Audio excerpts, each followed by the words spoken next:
Hari ini, tepatnya sore hari, untuk Palembang sore ini akan kami hadirkan menemani Anda Suara Nusantara bersama narasumber yang sudah bersiap untuk berbincang-bincang. Kita akan membahas apa yang pasti dinantikan.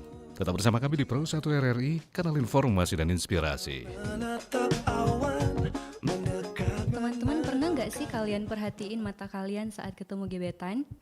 Ternyata pupil mata kita bisa membesar saat melihat seseorang yang kita sukai loh.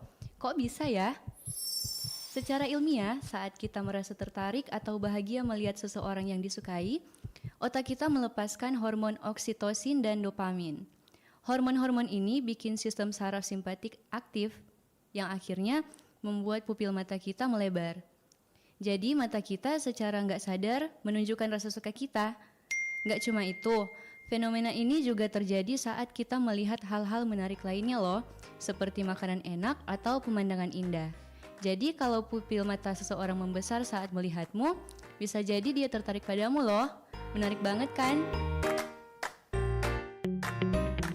RRI Digital dengan tampilan baru, berbagai konten kolaborasi dari berbagai program nasional, termasuk siaran visual langsung, siaran radio langsung, daftar putar musik, podcast, berita video, dan berbagai fitur interaksi pengguna dalam permainan.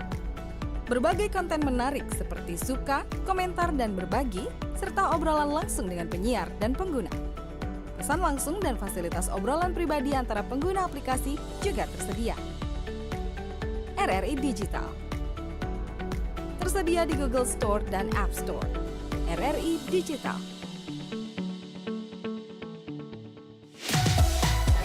Pro 1, kanal informasi dan inspirasi.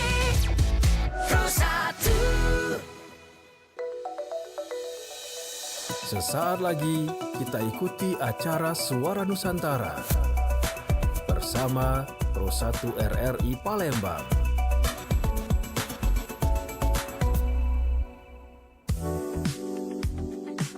Suara Nusantara menjadi pembuka kita pendengar Palembang sore ini bersama saya Haris Ansor juga rekan-rekan yang bertugas ya. Oke, sore hari ini kita akan berbincang-bincang dengan sosok yang muda, yang semangat, yang enak dilihat. Waduh, kira-kira berpotensi dalam hal apa ini narasumber kita di kesempatan sore hari ini pendengar. Oke, kita lanjut saja pendengar ya untuk berkenalan dulu dengan siapakah ini. Ada seorang, benarkah dokter? Wah, betul ya bang? Betul. Dokter Striker. Betul Pak. Dokter Nggak salah sebut saya namanya ya. Dokter Striker atau Striker? Striker. Dokter Striker Ali Muda SP. Nah itu dia. Ya sesuai tadi yang kita sampaikan, Dokter Striker Ali Muda ini. Jadi beliau adalah salah seorang yang punya potensi dalam hal bidang kesehatan. Tapi kesehatannya bukan dalam artian dokter-dokter yang di rumah sakit, tapi dokter dalam ketahanan pangan. Nah itu dia tuh. Ya, Betul. kurang Pak. lebih seperti itu. Berhubungan juga dengan dunia kesehatan, dunia pertanian, malah lebih luas lagi lingkupnya ya dok ya. Oke, pertanian urban dalam perspektif ketahanan pangan, ekonomi keberlanjutan, lingkungan dan estetika. Bagaimana seorang dokter bisa terjun ke dalam hal ini? Itu makanya kita kenalan dulu. Silakan ini dok. Ya awalnya saya dapat beasiswa dari Kemenristek Dikti. Saya dari S1 saya di Universitas Jambi, kemudian saya lompat dan pass out jadi tidak mengikuti S2 langsung di S3 di Universitas Sriwijaya gitu Pak. Jadi saya nggak punya gelar master, jadi langsung Loncat S3? Ya betul Pak. Oh, itu gimana ceritanya? Jadi itu program pemerintah sebenarnya. Jadi bagaimana menciptakan akademisi atau doktor unggul mereka nyebutnya. Jadi di situ kami punya relasi dengan profesor di Universitas Sriwijaya dan saya banyak melakukan penelitian dengan beliau gitu. Tesis lewat berarti ya? Tesis lewat langsung disertasi. Kalau sudah S3 berarti memang harus ada satu percontohan bahan untuk dibuktikan kalau ada kemampuan di bidang yang Betul. sedang diteliti pada saat itu ya. Betul. Nah, yang diteliti pada saat itu adalah pertanian. Pertanian, specifically tentang pertanian perkotaan atau urban farming gitu Pak. Jadi dokternya ini kepake buat apa nih? Jadi sekarang saya jadi dosen di Universitas Muhammadiyah Palembang, kemudian juga saya jadi tenaga ahli di beberapa kesempatan. Kenapa tidak? Yaitu kolaborasi ilmu Betul. ya istilahnya. Jadi selain berkaitan dengan akademis, juga saya memperkuat bagian praktisi. Jadi tidak hanya akademisi, juga bisa dibilang sebagai praktisi. Gitu. Betul, akulturasi bukan hanya soal budaya tapi juga pendidikan ya, termasuk ini karena memang kedepannya kita harus secara mandiri kita harus mampu dalam hal-hal yang tadi bukan hanya sekedar kesehatan tapi juga pendidikan, termasuk juga di sini ada ekonomi ya, keberlanjutan lingkungan, bidang sosialnya, estetika, aduh lengkap sebenarnya. Ini Pak Dokter kita kemaruk ini. Tapi dalam artian positif seperti itu, karena memang saling ada punya ini ya, Bang ya, efek domino di sana ya. Betul. Oke, Dr. Striker Ali Muda SP ini pendengar adalah tenaga expert pertanian berkelanjutan dari Plantari Institute dan juga dosen prodi agroteknologi Fakultas Pertanian Universitas Muhammadiyah Palembang. Nah, sampai sejauh ini untuk pertanian urban kan kayaknya lagi walaupun belum hype, belum apa namanya kalau orang bilang sekarang tuh FOMO ya. Betul. Belum FOMO tapi sudah mau naik daun ya. Iya. Sebelumnya untuk merespon itu Pak ya, jadi pertanian urban itu kenapa strategis sekali? Kalau kita lihat dari teori Malthus itu bilang bahwa pertumbuhan populasi itu mengikuti deret ukur, sementara ketersediaan pangan itu mengikuti deret hitung. Jadi dengan hal tersebut maka perlu strategi, diantaranya di perkotaan bagaimana kita melakukan budidaya di wilayah sempit. Kita tahu bahwa faktor pembatas di wilayah perkotaan adalah wilayah sempit. Jadi untuk men-trigger itu semua, maka kita harus berpikir apa yang terjadi kalau misalnya kita melakukan budidaya di perkotaan. Maka ada menjawab 4 perspektif. Yang pertama itu perspektif ketahanan pangan, di mana kalau kita melakukan budidaya di perkotaan, maka akses kita terhadap bahan pangan itu semakin dekat. Sehingga bahan pangan yang kita dapat itu lebih segar, lebih punya vitamin yang baik, dan itu menunjukkan kesehatan. Kemudian yang kedua, kita bisa lihat bahwa kalau misalnya kita melakukan budidaya di perkotaan, maka itu dapat meningkatkan keberlanjutan lingkungan. Kita tahu bahwa sustainability.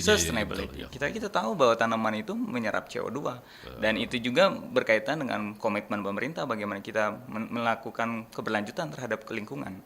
Kemudian yang ketiga itu tidak bukan aspek ekonomi. Kalau misalnya kita melakukan budidaya di perkotaan, kemudian dengan memanfaatkan wilayah yang sempit, maka tidak menutup kemungkinan, maka kita akan menambah pendapatan kita, baik itu pendapatan rumah tangga atau sekarang yang lebih luas.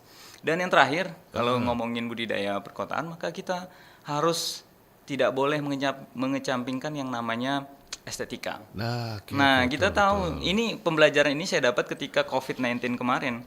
Di mana COVID-19 kemarin masyarakat tuh banyak di rumah work from home, kemudian dia stres di rumah, jadi berkebun. Nah, dengan adanya kita berkebun, melakukan budidaya di perkotaan, maka itu akan menghilangkan stres, kemudian meningkatkan value estetika di masyarakat. 4 perspektif itulah yang melatar belakangi saya membuat argumen tentang pertanian perkotaan. Gitu. Oke, tapi itu secara dari pemikiran seorang Dr. Striker ya. Tapi karena mungkin kalau ingin ditelisik lebih jauh lagi akan banyak faktornya Bang ya. Betul. Belum lagi permintaan yang semakin tinggi, harga yang semakin meningkat, tapi ada beberapa juga yang seperti kalau saya lihat tadi ini sepertinya harus berubah pola mindset ya. Betul. Seperti yang tadi kalau misalkan ini kalaupun FOMO-nya bagian orang yang sudah berkeluarga karena ketahanan pangan karena berhubungan dengan keluarga katanya. Bukan FOMO-nya untuk orang-orang yang muda yang punya daya tarik tersendiri ya. Itu masih bisa dihitung dengan jari ya Bang ya. Betul. Nah, ini kalau dilihat juga bagaimana kita bisa mengubah pola pikir. Ini bukan sesuatu yang berhubungan dengan usia seperti itu. Tapi memang sesuatu yang kita butuhkan ya. Ya, kalau masih kepikiran juga kan Bang ya? Betul, kepikiran sekali bahwa bagaimana kita men-influence lah ya, mempengaruhi orang-orang di sekitar kita untuk melaksanakan budidaya di perkotaan. Memang ini tugas yang tidak mudah. Tapi kalau kita sadar bahwa di luar negeri seperti di Jepang, itu orang-orang sudah mulai bagaimana dia mengupayakan bahan pangannya sendiri secara mandiri dulu. Nah, kalau kita sudah mandiri, maka kita tidak perlu lagi untuk was-was gitu. Iya. Kalau misalnya ada suatu bencana atau suatu kejadian yang tidak terduga, karena kita sudah siap dengan keadaan di rumah kita. Betul, ini basic insting untuk survival, Ya, untuk betul. survive ya. Iya. Basic hal-hal dasar yang mau tidak mau harus kita pelajari. Tapi kalau melihat dengan kondisi perkotaan ini, Bang ya.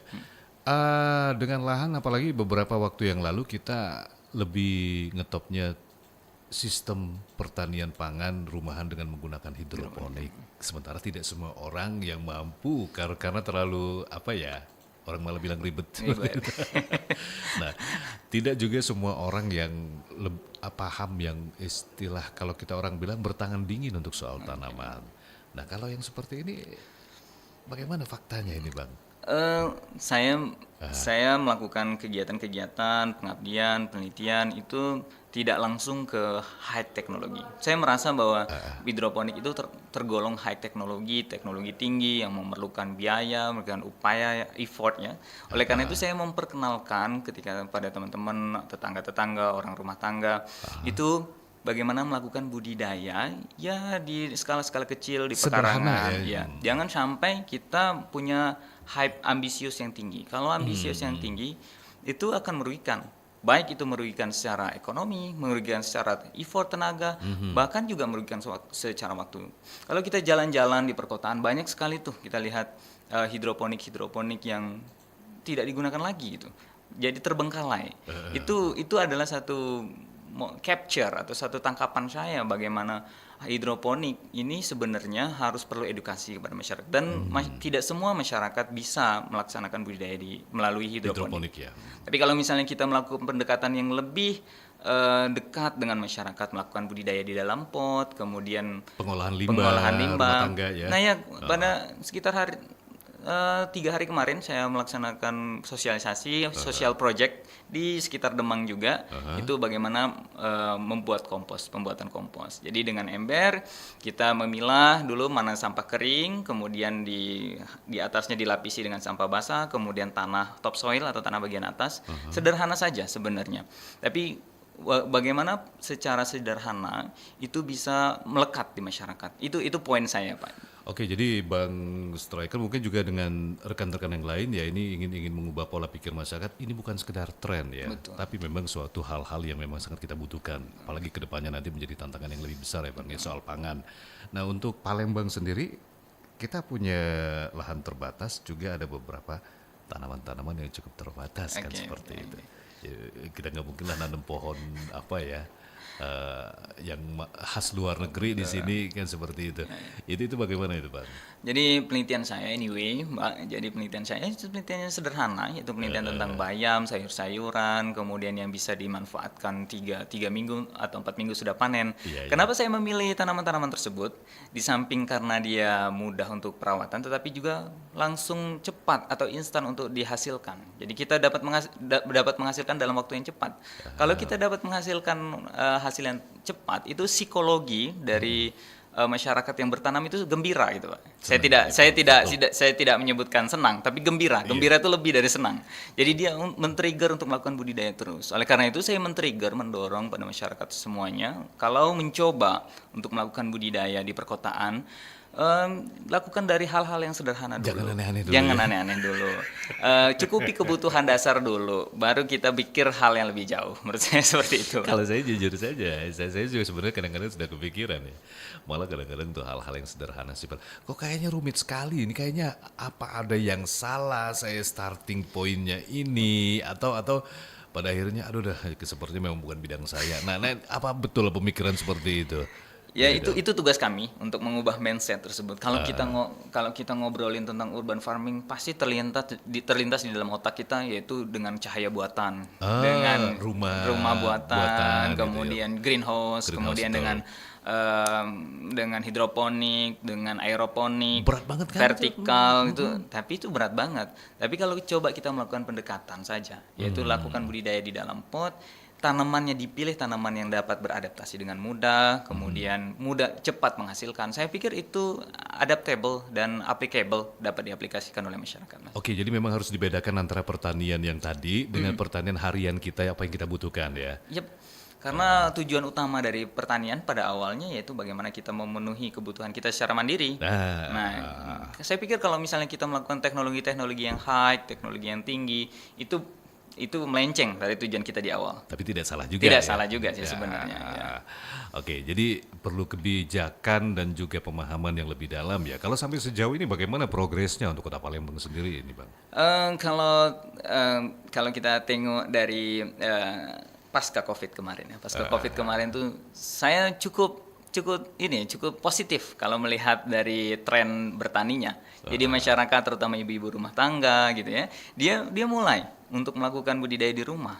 Ya make sense saja bahwa mereka biasanya ke kantor gitu, ibu-ibu rumah tangga, ibu-ibu yang kantoran gitu. Tiba-tiba dia dihadapkan suatu pekerjaan di rumah.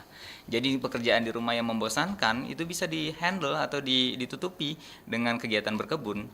Secara psikologis saya ulang lagi bahwa berkebun itu dapat meningkatkan energi positif. Nah itu menurut saya yang jadi positif. Jadi trennya meningkat kalau kita lihat di akhir-akhir tahun ini, Pak. Oke, dan begitu juga dengan bahan-bahan mentahnya yang didapat seperti bibit dan segala macam ya. Iya, cukup mudah kalau kita lihat di daerah-daerah sekitar kita, bibit-bibit itu mudah. Tapi saya men-trigger juga kalau misalnya untuk pembenuhan kebutuhan di sekitar kita, ya tidak perlu bibit-bibit yang harus beli. Tapi kalau misalnya kita bisa membudidayakan atau perbanyakkan tanamannya dari sekitar kita, itu lebih bagus. Contohnya yaitu dengan budidaya katu. Katu kan tidak perlu bibit. Dia hanya dari batangnya saja, stek batang. Itu bisa ditanam di sekitar rumah. Kemudian seledri. Seledri kalau secara akademisi, secara penelitian itu sangat lama sekali itu, Pak. Mulai dari benih, kemudian dia berkecambah sampai dia produktif itu lama sekali. Tapi kalau misalnya dia menggunakan stek itu lebih cepat. Oleh karena itu kita harus pintar-pintar juga tuh milih tanaman yang cepat bisa dihasilkan.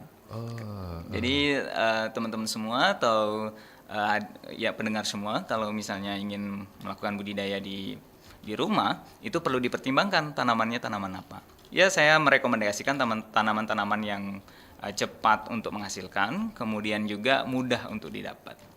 Oke, jadi sebenarnya kalau dilihat ini tidak ada yang cocok atau tidak cocok atau yang tadi tidak setanganan kalau orang bilang gitu. Nggak ada. Ini sebenarnya tentang teknik ya. Tentang teknik. Kalau kita lihat sebenarnya semua orang, saya yakin dan percaya semua orang bisa bertani. Tapi bagaimana dia meluangkan waktunya saja. Apalagi kita lihat di Pulau Jawa itu, masyarakat itu hobi bertani saat ini dengan mengandalkan di YouTube. Jadi video-video tutorial YouTube, cara membuat kompos, kemudian cara melakukan perkecambahan, dia hanya tinggal lihat aja di YouTube. Tetapi memang perlu meluangkan waktu pagi-pagi, sore-sore untuk dilihat. Harus rajin. Harus rajin. Enggak tinggal semai tumbuh dan berbuah itu nggak bisa kayak gitu juga. Saya percaya lagi kalau tumbuhan itu dilihat tiap pagi sore itu beda tuh dengan tumbuhan yang tidak dilihat. Diajak ngobrol. Diajak ngobrol.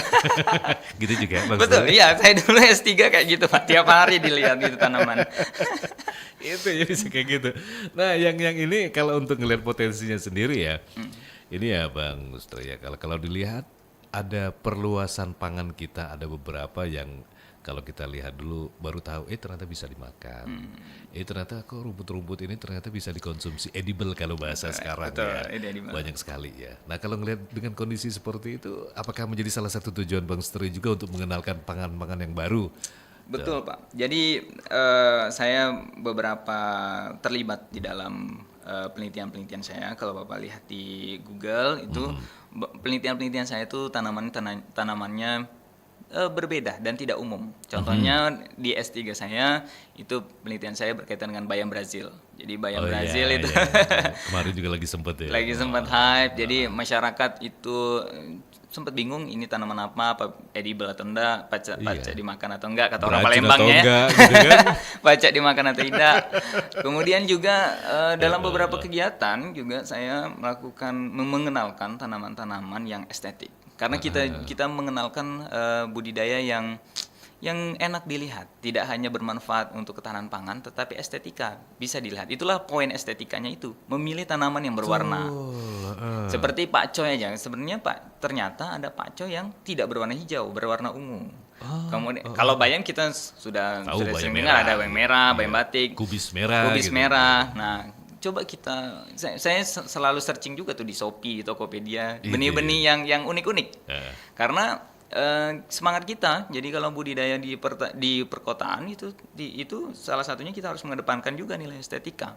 Jadi lingkungannya juga indah, selain bersih juga indah. Kemudian juga Bapak tanaman-tanaman yang berwarna itu sebenarnya memiliki antioksidan yang bagus bagi tanaman. Jadi semakin dia berwarna, jadi dia semakin menyehatkan bagi masyarakat yang memakannya gitu. Misalkan tadi bayam merah, Bayam merah kandungannya agak berbeda dengan bayam biasa. karena biasanya ada antosianin, jadi zat warna. Jadi dia terbentuk karena ada interaksi dengan matahari. Kalau Bapak budidaya bayam merah tadi di naungan atau minim terkena sinar matahari, itu merahnya nggak muncul tuh. Itu artinya zat antioksidannya, antosianinnya tidak terpicu. Tapi kalau misalnya dia ditanam di daerah terbuka, open field, daerah-daerah terbuka, itu warna merahnya tuh muncul. Jadi fotosintesisnya atau kegiatan fisiologis tanamannya itu berlangsung dengan baik. Oke. Itulah yang menandakan bahwa sebenarnya ada gunanya nih warna merah nih sebenarnya gitu. Jadi untuk tanaman-tanaman bukan hanya sekedar bayam, ataupun juga sawi, dan segala banyak yang bisa dikonsumsi. Termasuk juga yang kalau kita selama ini banyak dibuang dianggap rumput, ternyata bisa dikonsumsi ya. Ya, itu saya kenal sekali itu kalau kita lihat di daerah-daerah lain, kita kalau sering jalan-jalan tuh kita sempat kaget tuh. Ini bisa dimakan ya gitu kan? Iya, keracunan. Iya, keracunan. Tapi mereka santai-santai aja tuh makannya. Berarti sebenarnya everything from plant yaitu semuanya dari tanaman itu hampir semuanya hampir semuanya dari tanaman itu sebenarnya baik. Tapi ada beberapa sih pengecualian tanaman-tanaman yang beracun bagi ya. khususnya tanaman-tanaman bergetah sih. Sampai detik ini saya selalu melihat bahwa tanaman-tanaman bergetah itu kalau tidak direbus atau tidak lakukan kegiatan pemasakan itu cukup berbahaya.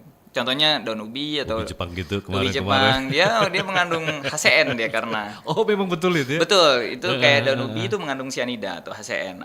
HCN itu kalau tidak dilakukan pemasakan itu akan berbahaya bagi masyarakat yang mengkonsumsinya. Jadi hati-hati kalau melalap ubi, ya daun ubi kayu gitu. Ya siapa sih yang melalap ubi kayu juga? Kayaknya harus direbus juga dulu deh. Itulah fungsinya merebus itu, Pak. Jadi kalau direbus, HCN-nya itu akan terlarut oleh air. Kalau nggak direbus, asam cyanidanya atau dalam bahasa kimianya itu HCN, itu akan berbahaya bagi kesehatannya pengkonsumsi itu. Tapi asal termakan dengan batas yang normal, tidak masalah. Tidak masalah, dan direbus dulu. Jadi jangan dia harus direbus dulu, nggak boleh mentah-mentah mengkonsumsinya tuh. Oke, dan yang cukup banyak bukan hanya daun ubi saja Dan ya tidak hanya daun ubi aja. Itu sebenarnya isu-isu. Yang kita termasuk juga pepaya, kah? Kalau pepaya saya kurang lihat banyak tuh itunya apa risetnya. Ya kalau ngomongin cyanida itu di tumbuhan pasti orang nyinggungnya daun ubi biasanya. Ubi kayu. Lebih ke sana Lebih ya. ke sana ya. Oke. Apalagi kalau misalkan kalau pepaya lebih banyak juga manfaat-manfaat seperti untuk melembutkan daging dan segala macam Iya, betul sekali tuh. Obat malaria juga tuh katanya. Betul. Lihat-lihat asal jangan kelebihan lah. Betul, ya. Setiap hari makan daun ubi terus. Bang Irul itu. Oke, ini juga termasuk juga estetik yang kalau kita memperkenalkan ini kan konvergensi pangan yang sering digaungkan karena juga belum lagi isu stunting, terakhir kita MBG untuk pembunuhan gizi, generasi ke depan, ketahanan pangan ini kan menjadi salah satu tolak ukur dan juga harus menjadi tiang ya, pancang buat kebutuhan masyarakat agar lebih mudah ya, lebih mudah dan juga lebih paham bagaimana untuk mendapatkan gizi yang cukup, termasuk juga yang mungkin kalau sekarang ini pengenalan terhadap yang tadi yang saya bilang tadi ini dok, edible termasuk juga bunga-bungaan yang ternyata bisa dimakan. Nah pengenalan seperti itu apakah juga menjadi target dokter dan juga rekan-rekan untuk mengenalkan gitu loh? Ya pada intinya saya sebagai akademisi juga melakukan pengenalan terhadap mahasiswa tentang tanaman-tanaman yang edible, kemudian kepada masyarakat sebagai bentuk pengabdian saya selaku akademisi juga mengenalkan kepada masyarakat luas bahwa pentingnya ketahanan pangan. Ketahanan pangan merupakan saya merasa ketahanan pangan itu adalah tiang utama dalam sebuah negara itu. Betul. Kalau misalnya ketahanan pangan itu dapat tercukupi, saya mengira bahwa kemampuan berpikir juga akan berkorelasi secara positif dengan ketahanan pangan. Kalau ketahanan pangan kita tercukupi, maka kemampuan berpikir, daya pikir dari masyarakat kita itu akan terpenuhi juga, akan lebih positif juga. Oleh karena itu dimulai dari bagian paling bawah, yaitu bagaimana memenuhi kebutuhan pangan masyarakat. Kita tahu isu-isu sekarang banyak banget tuh, isu-isu iklim. Isu iklim itu akan berpengaruh terhadap ketahanan pangan. Jadi kita harus siap sedia tuh dengan ketahanan pangan rumah tangga, atau dalam bahasa Inggrisnya household food security atau ketahanan pangan rumah tangga berkaitan dengan iklim. Kemudian berkaitan dengan peningkatan populasi. Populasi sekarang tuh meningkat banget tuh Bapak Ibu. Jadi ketahanan pangan, kemudian ada bencana-bencana yang tidak terduga seperti COVID-19 kemarin. Itu merupakan bencana yang tidak terduga. Kita lihat panic buying, kalau istilah panic buying tuh, kita membeli secara panik orang-orang pada saat COVID-19. Itu bisa diantisipasi apabila kita di rumah sudah aman pangan kita, maka nggak ada tuh isu-isu panic buying. Jadi menurut saya bahwa ketahanan pangan rumah tangga bisa diupayakan dari hal-hal kecil, diantaranya yaitu melakukan budidaya di lahan sempit dengan pot, kemudian juga upayakanlah tanaman-tanaman yang bisa memenuhi kebutuhan sehari-hari. Kemudian kalau misalnya sudah advance, sudah lebih lanjut, kita sudah cinta nih sama menanam-menanam, coba kita buat kompos sederhana, memilah antara bahan organik yang bisa dihancurkan, kemudian limbah yang tidak bisa dihancurkan. Maksudnya yang bisa dihancurkan tuh bisa busuk ya, kayak kulit buah, kayak sisa-sisa rumah tangga, sisa-sisa makan gitu, bisa kita pilahkan kemudian dijadikan kompos atau pupuk organik. Saya pikir dari situ bisa meningkatkan ketahanan pangan. Oke, jadi memang lebih fokusnya Bang Striker juga dengan teman-teman adalah ketahanan pangan secara mandiri. Betul. Ya. Bagaimana untuk memulai menanam tanaman, tidak usah yang ribet-ribet dulu, ya, kemudian melanjutkan dengan perkenalan pangan-pangan yang bisa dikonsumsi akan lebih bagus lagi seperti itu ya. Iya, betul Pak. Ini kita akan mengajarkan basic kepada para masyarakat, apalagi dengan kondisi mungkin ini apa ya? Saya kalau mungkin Bang Striker mungkin kalau udah cerita kayak gini ini terdengar konyol gitu ya. Mungkin ini dah ribet mending beli. Ya silakan saja nggak masalah. Tapi dengan fakta di lapangan kejadian-kejadian sekarang, iya. Ternyata kemampuan yang seperti itu dibutuhkan, apalagi kalau ternyata orang memiliki lahan di lantai atas, akan sangat terbantu mungkin ya. Sangat terbantu sekali. Kalau bahasanya tuh rooftop. Jadi budidaya di atas atau rooftop cultivation atau budidaya rooftop itu sangat terbantu sekali. Kalau orang bilang tanahnya nggak ada gitu kan, kita bisa beli tanah juga, berapa harganya cukup murah di sekitar jalan tuh tempat jual bunga-bungaan tuh bisa kita beli, kemudian masuk polybag, kemudian tanamlah, digantung, kemudian itu menjadi salah satu langkah tuh. Memang sih orang pada bilang di awalnya daripada ribet-ribet untuk nanam mending aku ke pasar gitu, beli ke swalayan beli berapa gitu kan, tapi saya mencoba untuk menyisipkan sebuah narasi bahwa menanam itu bukan hanya memenuhi kebutuhan sehari-hari tapi juga berpengaruh terhadap psikologis Pak. Jadi kalau misalnya kita menanam itu psikologis kita, itu emosi kita, kemudian secara psikologis itu akan berpengaruh tuh Pak, akan menjadi lebih sabar, kemudian juga akan menjadi lebih lembut. Fun fact aja nih, fakta aja di luar negeri orang-orang di kantor tuh di dalam mejanya tuh pasti ada tanaman hidup. Itu tujuannya adalah untuk psikologi. Jadi gimana cara dia merawat, kemudian gimana cara dia memperlakukan tanaman itu. Nah itu menjadi satu nilai tuh kalau misalnya. Jadi budidaya di perkotaan tidak hanya memenuhi kebutuhan dasar, tapi juga berpengaruh terhadap psikologis. Oke, jadi memang jangan salah cuma tanaman hilang, memang ada emosional di situ. Bagaimana membesarkannya gitu ya. Oke, ini apa? balik lagi sih sebenarnya bukan tentang ini mudah harus beli segala macam, tapi tadi yang balik ke awal lagi mindset, pola pikir bagaimana, apalagi ini base yang sangat penting sekali ya Bang ya, dan bisa dilakukan dengan cara yang sederhana seperti itu. Ya, berkaitan dengan mindset, kita tahu bahwa mindset itu bisa dirubah, tapi tidak dalam waktu yang cepat. Oleh karena itu, dari hal-hal seperti ini Pak, ini merupakan satu langkah yang bagus. Kita melakukan pengenalan pada masyarakat luas dari media massa, media elektronik seperti ini, supaya ya harapannya masyarakat mulai tertrigger, terdorong untuk melakukan budidaya di rumah. Untuk medianya sendiri tidak harus tanah besar ya Pak ya? Tidak harus tanah besar, bisa di polybag, bisa di pot, bisa di ember. Atau wadah-wadah minuman juga bisa ya? Bisa di wadah-wadah minuman juga.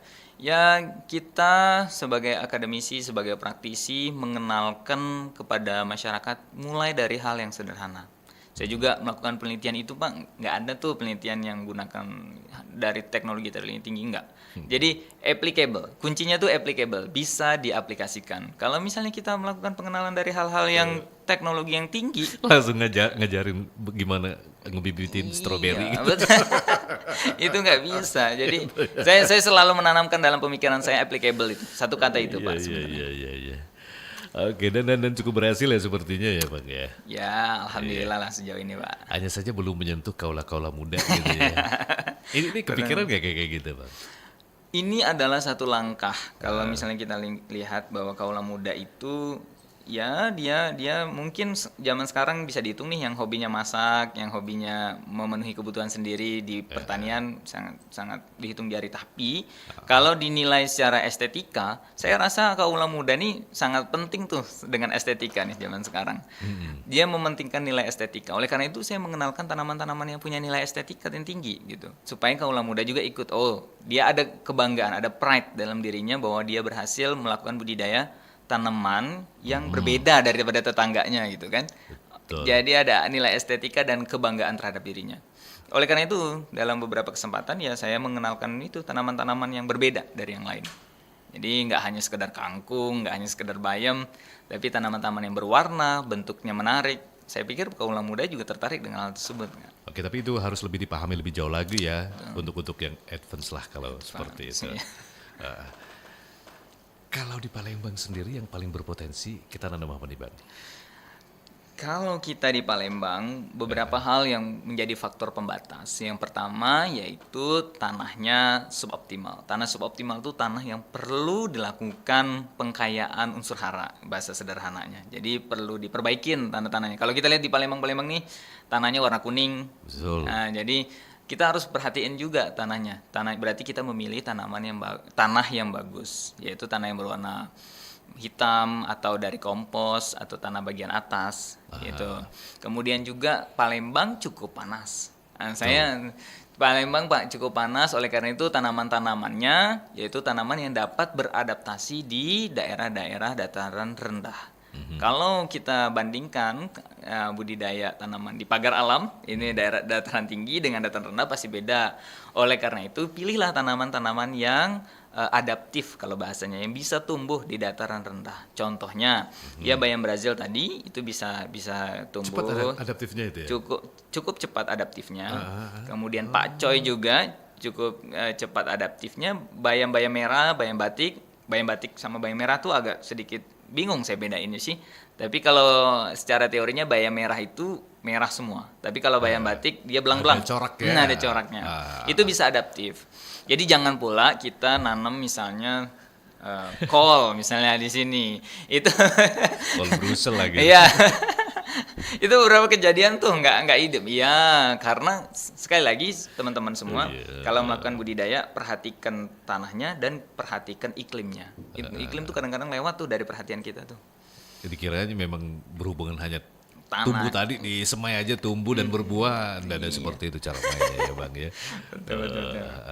Nah ini kalau untuk memanfaatkannya sendiri kan sampah-sampah, kalau orang lihat tuh ya yang namanya sampah-sampah rumah tangga dalam bentuk sisa makanan itu kan cukup banyak. Tapi kadang-kadang kita juga nggak tahu bagaimana untuk memilah dan bagaimana itu bisa terurai dan digunakan sebagai kompos. Apakah harus diperem kalau orang bilang, harus disimpan, harus butuh tambahan bahan-bahan lagi biar bisa dimaksimalkan untuk kompos atau gimana itu Bang? Oke, beberapa kesempatan saya melakukan kegiatan pengabdian untuk bukan mengajarkan sih, saya tidak pernah menyisipkan kata mengajarkan dalam hidup saya. Jadi melakukan sosialisasi, sharing ilmu aja dalam kepada teman-teman gitu tentang kompos gitu. Tapi ada satu pertanyaan yang menurut saya important point, titik penting pertanyaan itu. Pertanyaannya tuh adalah kami disuruh buat kompos, sementara memilah sampah yang organik sama non organik aja kami males gitu kan. Nah jadi oleh karena itu sebelum melakukan pembuatan kompos kami men-trigger atau mendorong pada teman-teman semua ya, pendengar semua untuk mulai sekarang memilah nih mana sampah yang organik ya, dan mana sampah yang anorganik. Itu aja dulu. Kalau di Jepang itu botol dengan tutup botolnya aja beda tuh dipilahnya tuh rumah tangganya tuh tutup botol sama botolnya dipisahin. Nah kalau kita karena ini adalah langkah pertama ini aja deh gitu, pisahin antara sampah organik sama anorganik.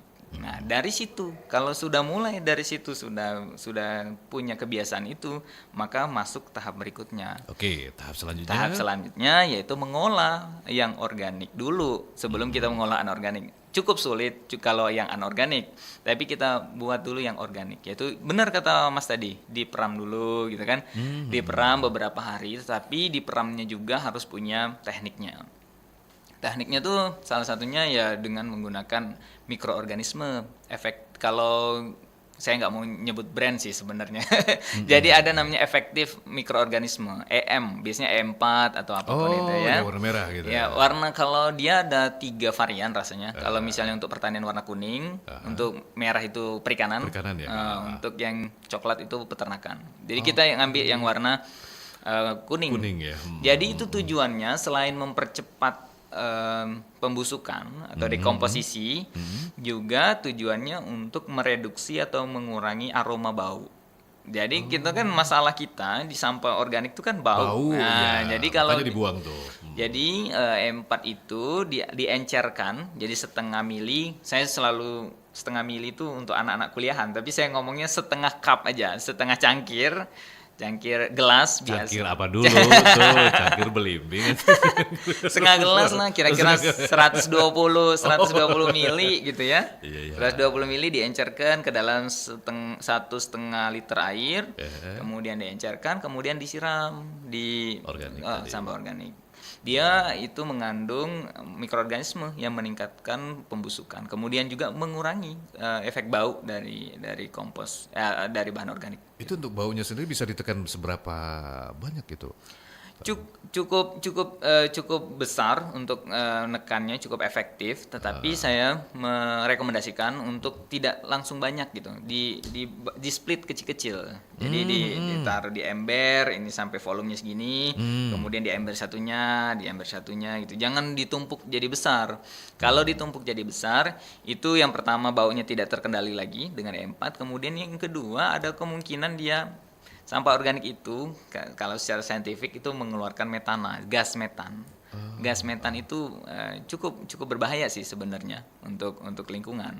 Oleh karena itu kecil-kecil aja, sedikit-sedikit ya per ember lah gitu ya. Per ember, kemudian ember 10 literan, 10 literan, kemudian ditumpuk di situ, kemudian dikocorkan. Kalau bahasa kita dikocorkan E4, campuran E4 dan air itu. Itu efektif banget itu.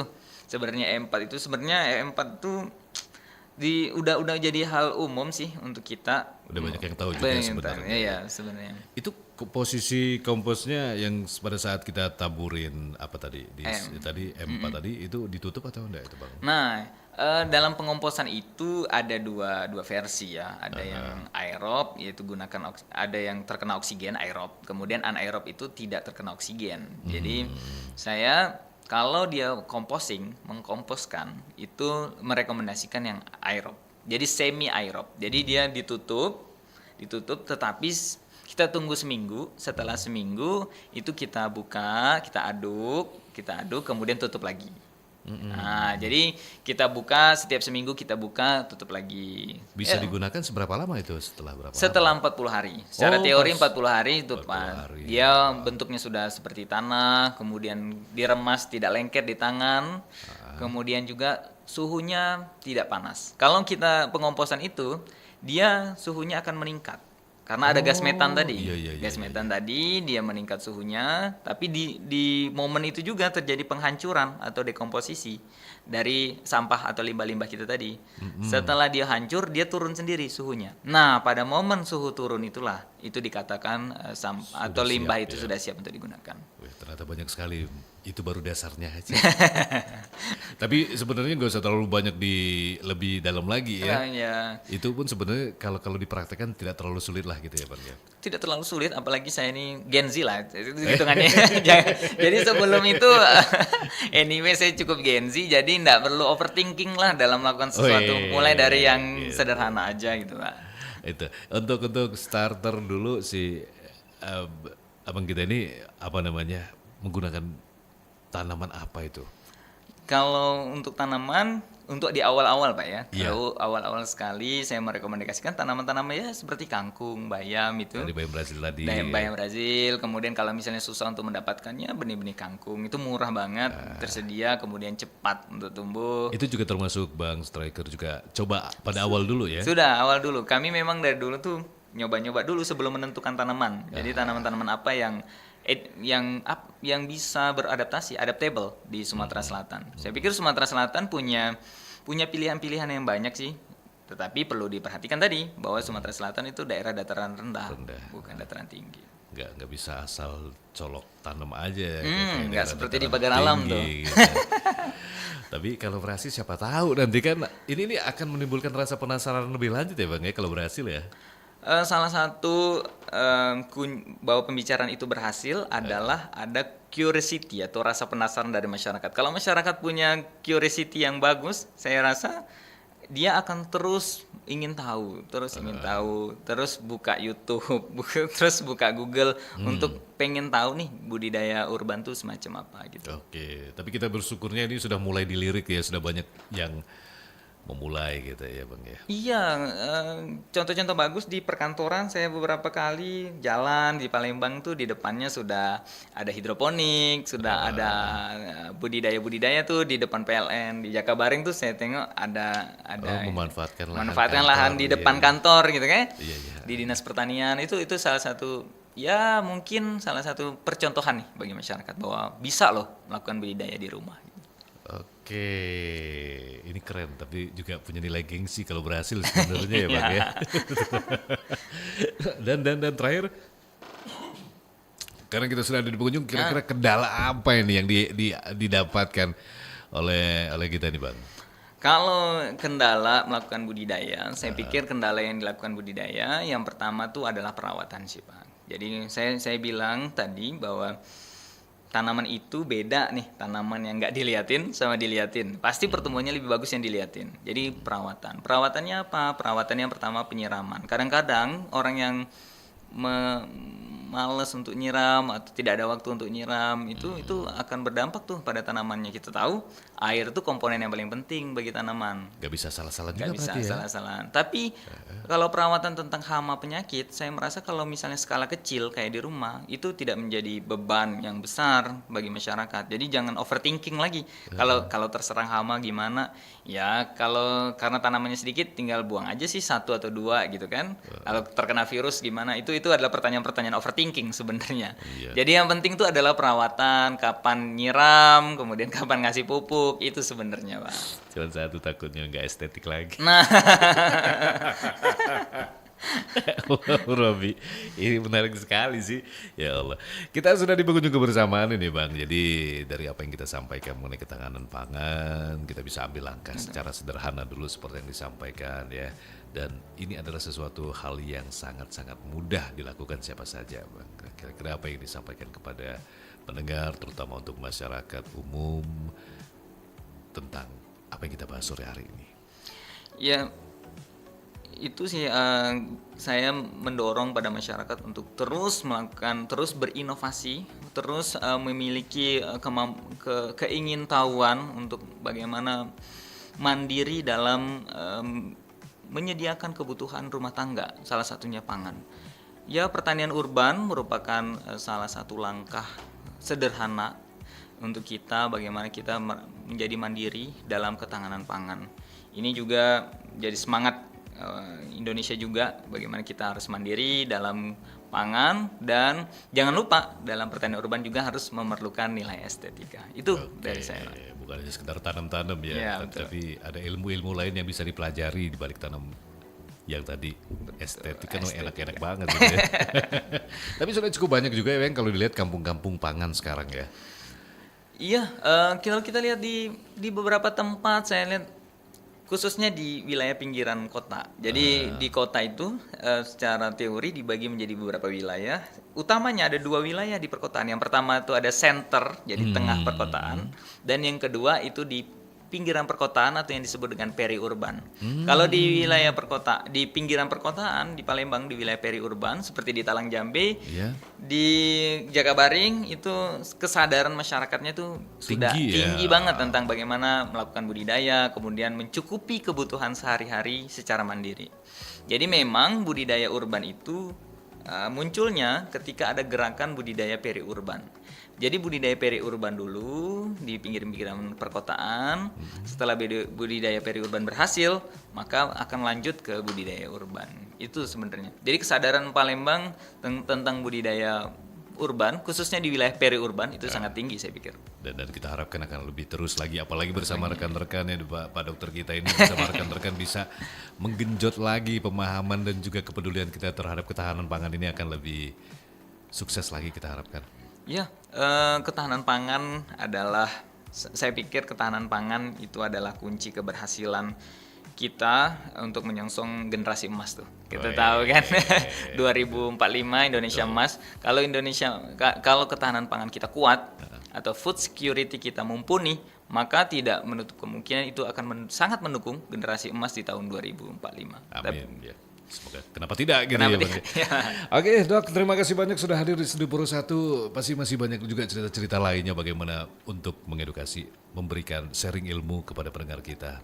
Ya, kita semoga nanti untuk kedepannya makin ada informasi-informasi yang bisa kita sampaikan lagi kepada pendengar. Dan pendengar, kita cukupkan dulu untuk Palembang sore ini untuk Suara Nusantara. Sekali terima kasih banyak untuk Bapak Dr. Striker Ali Muda SP, tenaga expert pertanian berkelanjutan dan juga pelantar institut dan dosen Prodi Agroteknologi Fakultas Pertanian Universitas Muhammadiyah Palembang. Dan kita akan jumpa lagi pekan depan tentunya dengan tema-tema yang berbeda dalam Suara Indonesia pendengar. Kita akan jelang pukul 16 waktu Indonesia Barat, kami akan ajak Anda menuju RRI Lampung. Akan kita ikuti Warta Belajar Sumba. Tetap bersama kami di Pro 1 RRI, kanal informasi dan inspirasi.